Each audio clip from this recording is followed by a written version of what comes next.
Olá, meu nome é Jairo Jorge, eu sou jornalista e apresentador do programa Domínio Público. Em discussão, educação, inovação e o futuro do Rio Grande. Um debate com profundidade, com excelência, porque o nosso objetivo aqui é buscar soluções. No Domínio Público de hoje, os desafios da segurança pública.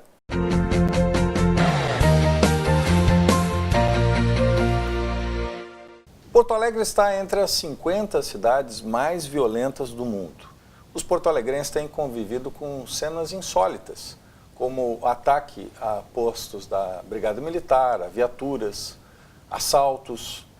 Também no interior a situação não é diferente. Nós temos ações espetaculares com assaltos a agências bancárias e o medo chegando às pequenas cidades. Em discussão hoje, no domínio público, os rumos e os desafios da segurança pública. Os nossos convidados são Marcos Rolim, jornalista e doutor em sociologia. Atua como professor universitário e consultor em segurança pública e direitos humanos. Francisco Amorim é jornalista, mestre em sociologia pela Universidade Federal do Rio Grande do Sul e atualmente está completando doutorado em sociologia. Ele integra o grupo de pesquisa e violência em cidadania, também da Universidade Federal. Marcos Rolim, diante dessa crise, quais são as causas? O que leva hoje a essa situação, este momento quase de insolvência que nós vivemos no Estado com relação à segurança pública? Bom, inicialmente, satisfação estar aqui no teu programa, Jairo.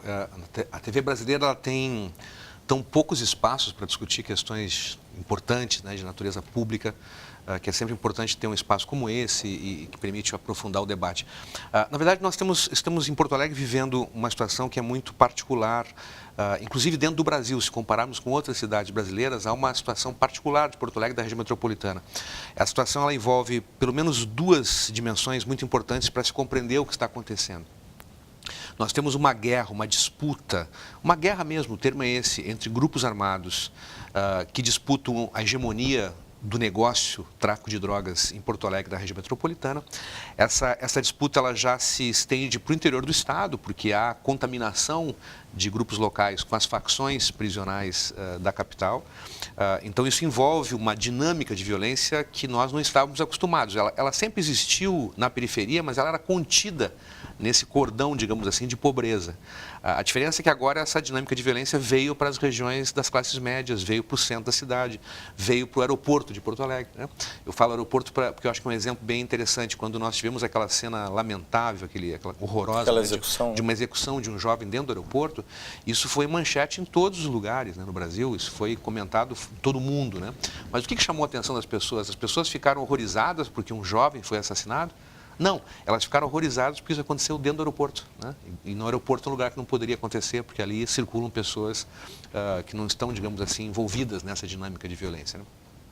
Então, acho que essa é a primeira dimensão. E a segunda dimensão é de um estado onde as forças policiais são muito fragilizadas, desestimuladas, com salários parcelados, com uma série de dificuldades no seu cotidiano. Então, elas acabam também não se envolvendo como poderiam, não dão o que de melhor poderiam oferecer. E num quadro de um governo que não tem plano nenhum de segurança pública, não tem nenhum projeto de segurança pública. Então, não atua de maneira racional na prevenção, no controle, etc. Nós temos aí, então, digamos, aquilo que algumas pessoas chamam de uma tempestade perfeita, né? Quer dizer, uma disputa grave de guerra no tráfico e uma força pública debilitada, desmotivada, sem política de segurança para dar conta desses desafios. É preciso enfrentar isso e esse é o grande desafio que nós todos somos chamados a contribuir de alguma forma, né? Quero aproveitar, Jairo, o teu programa e na presença do Amorim, que é um estudioso desse tema também do tráfico de drogas e questões que são fundamentais hoje na segurança pública no Brasil, só para dar uma notícia que eu acho que é importante. Nós acabamos de formar agora, nos últimos dias, uma organização não governamental aqui em Porto Alegre chamada Instituto Cidade Segura, né? Então, me coube a honra de presidir essa organização. Nós estamos começando o nosso trabalho e a ideia é um instituto que possa oferecer ao poder público uma contribuição no sentido de pesquisas, de produção de conhecimento. São Paulo e Rio de Janeiro já tem organizações semelhantes. Exato. Né? Muito da nossa inspiração vem do Sou da Paz, de São Paulo, Viva Rio, né, e outras instituições que têm dado essa contribuição de mobilizar a sociedade, o meio empresarial, as associações comunitárias, os sindicatos, para que nós possamos conjuntamente construir uma solução e uma política pública mais eficiente. Francisco Amorim, nós tivemos aí, praticamente perdemos 4 mil homens, né, com aposentadoria precoce. Isso também ajudou a contribuir nesse momento para o crescimento da violência, a ação mais forte das facções? Jair, primeiro um prazer estar nesse programa, e o primeiro programa discutindo um tema tão caro para os gaúchos e para os brasileiros. É óbvio que sim, quando você tira um policial das ruas, você também faz com que o policiamento deixe de poder ser comunitário, poder ser de consenso, poder estar nas ruas. Quando você diminui o efetivo, você coloca o efetivo dentro de viaturas. E aí você perde a oportunidade de aproximar esse policial da comunidade. Então isso é definitivo. A aposta em estratégias de uma polícia mais comunitária passa pelo reforço ou o retorno a um efetivo policial um pouco mais ampliado. Hoje a gente está com cerca de 20 mil, 22 mil e a gente já chegou a ter 35 mil. E que nunca se atingiu o número ideal, diga-se de passagem. Fala até menos de 20 mil hoje. Isso é um problema, é uma caixa preta, os números oficiais não aparecem, né? A gente trabalha com números sempre aproximados. E essa estratégia de combate, a gente está falando de violência, né? Um pouquinho antes do programa começar, que uma coisa é violência, outra é criminalidade. Elas são juntas, mas elas fazem parte de uma dinâmica mais complexa, né? Então, assim, não adianta também só aumentar o policiamento nas ruas, sem prever que tu tem que ter duas dimensões bem claras, como o Rolim falou. Uma que é de policiamento comunitário, o PM precisa ser alguém respeitado e visto como alguém próximo na comunidade, mas também tu precisa de uma repressão qualificada, que é um aumento do poder de investigação das polícias judiciárias. Você tem que, quando você está investigando crime organizado, você tem que ter investimento na área de investigação de lavagem de dinheiro. Tu tem que ter um poder de investigação não só municipal, não só estadual, mas nacional. As quadrilhas hoje elas estão conectadas num perfil que não é mais um perfil regional. Mesmo que tu tenha hegemonias de grupos no Rio Grande do Sul, há muitos vasos comunicantes com quadrilhas do centro do país. Não há uma ligação institucional entre PCC e... Não se sabe se existe uma ligação entre PCC e facções locais. Pode não haver no ponto de vista institucional, mas na rota, no tráfico, nas demandas por armas e por entorpecentes, essas relações existem e têm se tornado mais fortes. Então, a gente falava um pouco que não adianta tu pensar num plano de segurança pública que seja só estadual ou seja só nacional, porque senão tu tem um descompasso entre as medidas a serem adotadas e uma eficiência, uma eficácia maior no termo de combate à violência. Rolim, hoje o crime organizado, como tu mencionaste, está chegando efetivamente ao interior. Eu estive em Coronel Bicaco agora, semana passada, e já há sinais claros, né, de estas facções que atuam aqui na capital já estão presentes na região.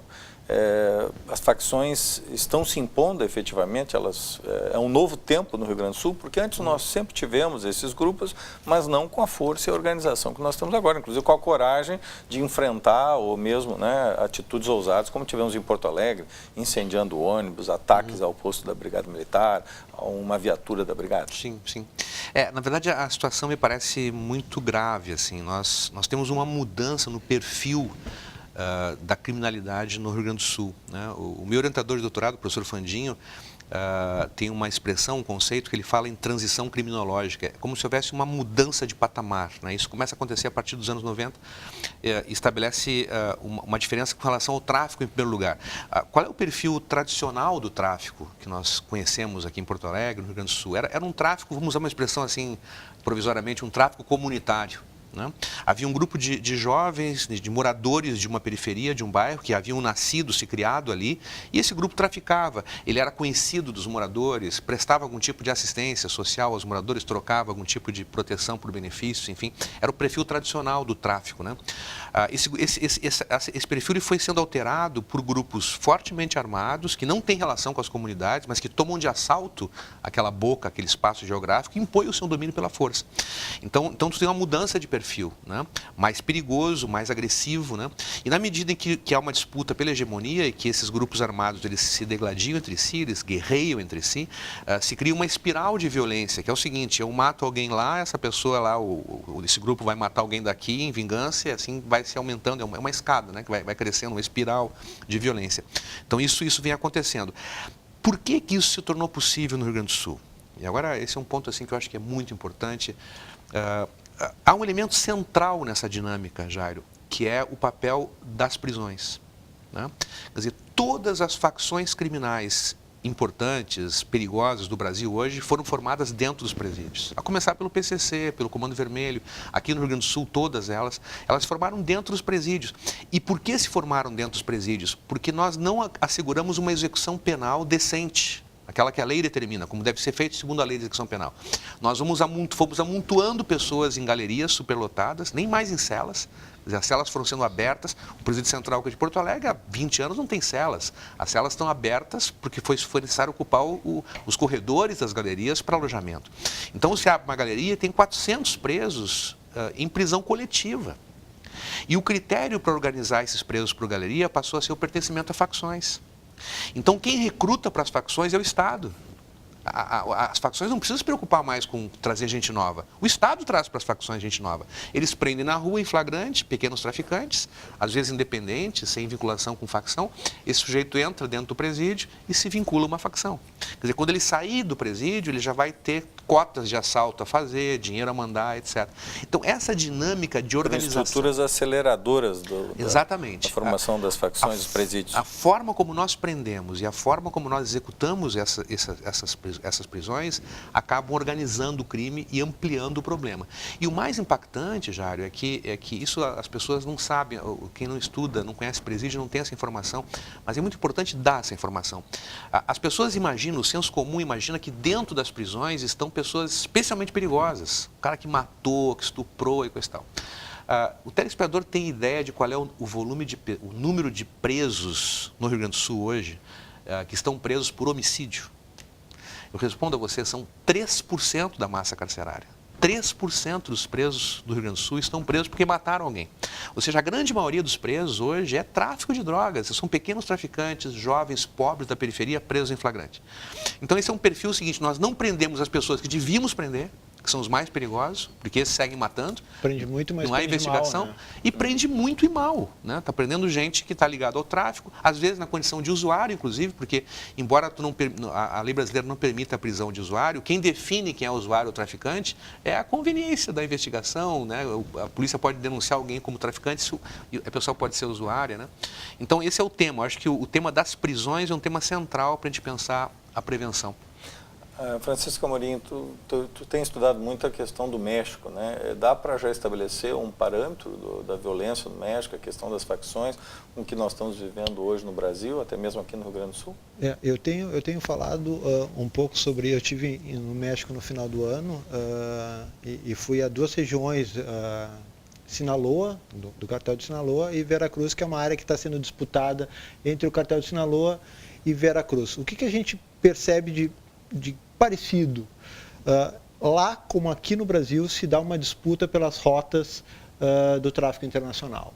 Lá se disputa duas rotas, basicamente, do Atlântico e do Pacífico, e ali a disputa nacional da droga se dá por essas conexões da cocaína que sai do Peru, que sai da Bolívia e que sai da Colômbia.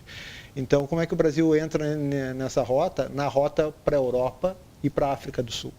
Então, a disputa que a gente vê em nível nacional entre PCC e Comando Vermelho não é pelo tráfico no Sudeste, porque ali já existe uma consolidação de mercados. O que a gente percebe agora é que eles estão de olho nas rotas para o Atlântico, um pouco por conta da violência que acontece na Venezuela e que essa violência lá também desregulou um pouco o mercado das drogas e as rotas da Venezuela para a Europa. Então, existe um reforço das rotas do Brasil para a Europa. Então, não é à toa que teve uma grande briga entre a facção Filhos do Norte, FDN, e facções do Sudeste pela disputa de portos que são mais próximos da Europa. E portos que não são tão comerciais, são mais turísticos. Os conflitos que nós tivemos no início do ano. Exatamente. Exato. Porque o que acontece? São portos que são muito próximos das rotas turísticas, de cruzeiros e de barcos e de veleiros, onde o nível de fiscalização não é tão forte às vezes quanto no Porto de Santos. Então é mais fácil tu transladar a droga para lá. Bom, isso é, em termos nacionais, o que a gente percebe. Há uma disputa pela hegemonia do controle das rotas para a Europa. E Porto Alegre, como é que fica nisso? Porto Alegre tem uma outra questão. Porto Alegre não está dentro da rota nacional ou internacional, mas ela tem um público consumidor de drogas de entorpecentes na região metropolitana, que não aumenta, que não tem aumentado ao longo dos anos, assim, não está se então, mas tu ampliou o número de facções que disputam esse mercado. Se antes, no final dos anos 90, a gente tinha 2, 3 quadrilhas e com um caráter muito local, comunitário, como bem falou o Rolim, hoje tu tem grupos que buscam hegemonia no Estado. Né? Então, há uma rivalidade pelo mesmo mercado que se mostra mais ou menos constante na última década. Então, assim, aqui a gente tem uma característica de disputa pelo mercado do varejo. Por mais que a gente tenha registros do aeroporto sendo usado para rotas para a Espanha, ainda é algo muito pontual. Então, o que a gente tem aqui é o incremento da violência de um modo muito instrumental para controle e para hegemonia dos locais. Por isso, sim, o que Porto Alegre tem parecido com o México, o uso extremo da violência, e por isso as decapitações, e por isso as execuções em locais públicos e a exposição de corpos em locais públicos. Exatamente para rivalizar e tomar o espaço e assustar não só a quadrilha, o grupo rival, mas dar um recado para a sociedade. Então, há uma reprodução dessa estética da violência, dessa violência instrumental, que a gente encontrou no México no início dos anos 2000. Rolim, essa questão hoje das drogas, né? Mencionaste que no presídio, principalmente o jovem, né? Inclusive a formação dos jovens violentos é um tema da tua tese de doutorado, aliás, considerado pela Universidade Federal como um dos melhores estudos de 2014. Um trabalho que tu desenvolvesse, né? Como é que tu vê essa questão, por exemplo, um tabu hoje na sociedade, que é a questão da descriminalização, por exemplo, a questão da maconha. Nós vimos no Uruguai tem uma ação forte já do Estado, uma ação ousada. Como é que tu vê esse tema, já que nós temos uma grande parcela dos presidiários hoje que são fruto exatamente dessa questão? Sim. Essa é uma questão também muito importante, né, Jairo? Na verdade, assim, se a gente olhar a política de guerra contra as drogas, que é a política responsável pela prisão de centenas de milhares de pessoas no Brasil hoje, né? Ela está muito vinculada a esse tema da formação de facções nos presídios. Não fosse isso, nós não teríamos superlotação, né? Teríamos condições muito mais adequadas de execução da pena, porque o grande número dos presos hoje são presos por tráfico, né? Então, se a gente olhar o início dessa política, quem formula essa política são os Estados Unidos, lá na época de Ronald Reagan, ainda começa lá, né? O governo Nixon, mas o Reagan é o grande detonador dessa política, que é a ideia de acabar com as drogas no mundo a partir da repressão, de grandes investimentos. Os americanos fizeram investimentos bilionários, né, na tentativa de controlar pela repressão. E ao longo de todos esses anos, o resultado dessa política é um imenso, um retumbante fracasso. Né? Então, o que vem acontecendo no mundo? Há uma tendência muito nítida, né? Grande parte dos países europeus, na América Latina e mesmo nos Estados Unidos, de repensar essa política de combate de guerra às drogas. Né? Os americanos hoje têm vários estados que legalizaram a maconha, alguns para uso medicinal, outros já para uso recreativo. Nos próximos anos, todos os estados americanos terão leis que legalizam a maconha, com base na seguinte ideia: os efeitos danosos do consumo de qualquer droga são preferíveis se comparados com os efeitos danosos da proibição dessas drogas. É isso que as pessoas têm que entender. Quer dizer, eu acho que o tema não é assim, droga faz mal, claro que faz mal, cigarro faz mal, álcool faz mal. Entretanto, são drogas legalizadas. Já se tentou proibir o álcool. Né? Os Estados Unidos teve a experiência da lei seca, né? Que só trouxe a máfia para os Estados Unidos, só trouxe mais violência, mais corrupção, etc. Então, nós estamos vendo hoje essa realidade. Se nós tivéssemos uma política de drogas diferente da que nós temos hoje, especialmente uma política que começasse a testar com experimentos, né, controlados a legalização de certas drogas de menor potencial ofensivo, eu acho que nós teríamos uma diminuição nos efeitos danosos do tráfico. Quem está matando hoje não é o consumo de drogas, é a venda de drogas, é o tráfico, é a disputa entre os traficantes que mata. Né? Então é preciso... E não só isso, né, Jairo? A gente fala muito dos homicídios ligados ao tráfico, mas a gente não percebe outros fenômenos.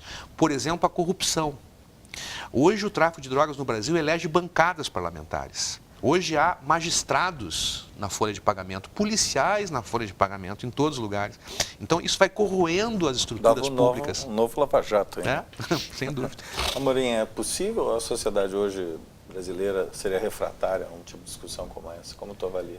Eu acho que a sociedade precisa começar a discutir, mas... Porque é um conservadorismo. Porque é um conservadorismo. Um número que a gente conversava um pouco antes, 52% da população carcerária do Central hoje está por tráfico, né? E geralmente, eu brinco, se você tirou 2.500 traficantes das ruas e ainda tem tráfico em Porto Alegre, é porque temos um problema. Tu tira 2.500 grandes traficantes e ainda tem problema, porque não foram os grandes traficantes que foram para lá. Alguns sim, mas a grande maioria é ou traficantes usuários ou traficantes que têm pouco poder nesse esquema que podem envolve... ser substituídos. Podem ser substituídos, são soldados porque a estrutura ela é muito maior. Não existe crime organizado em nenhum lugar do mundo sem vasos comunicantes com o mundo legal.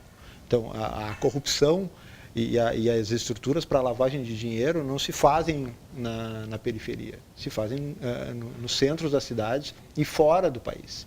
Então, assim, essa discussão tem que ser feita porque nós temos um problema que agora, especialmente em Porto Alegre, se percebe, que é a violência extrapolando os limites da comunidade.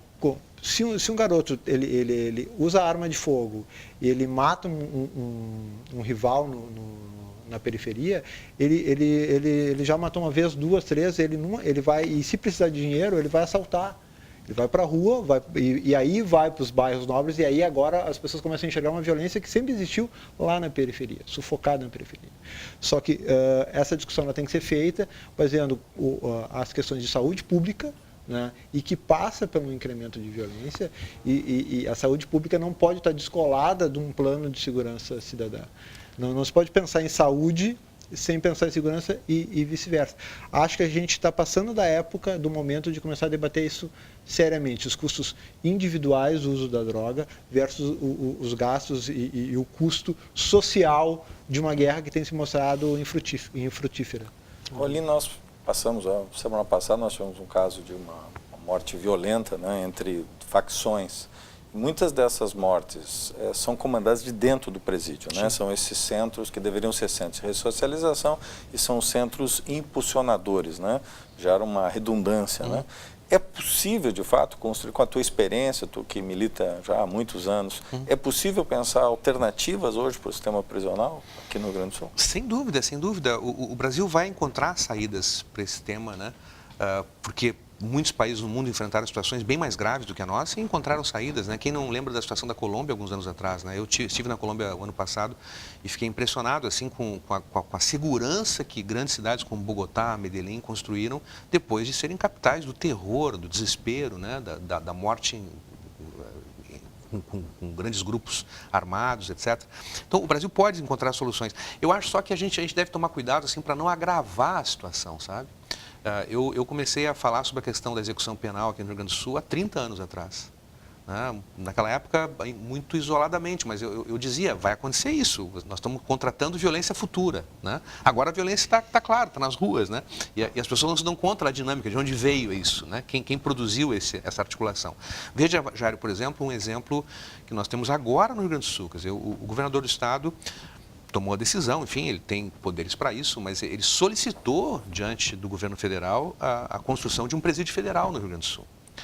Do meu ponto de vista, se trata de um erro histórico, né? De uma gravidade absurda, mas as pessoas não se dão conta disso. Vai colocar o Rio Grande do Sul na rota do PCC e do Comando Vermelho. Nós vamos construir um presídio federal aqui no Rio Grande do Sul e virão para o Rio Grande do Sul lideranças do PCC e do Comando Vermelho.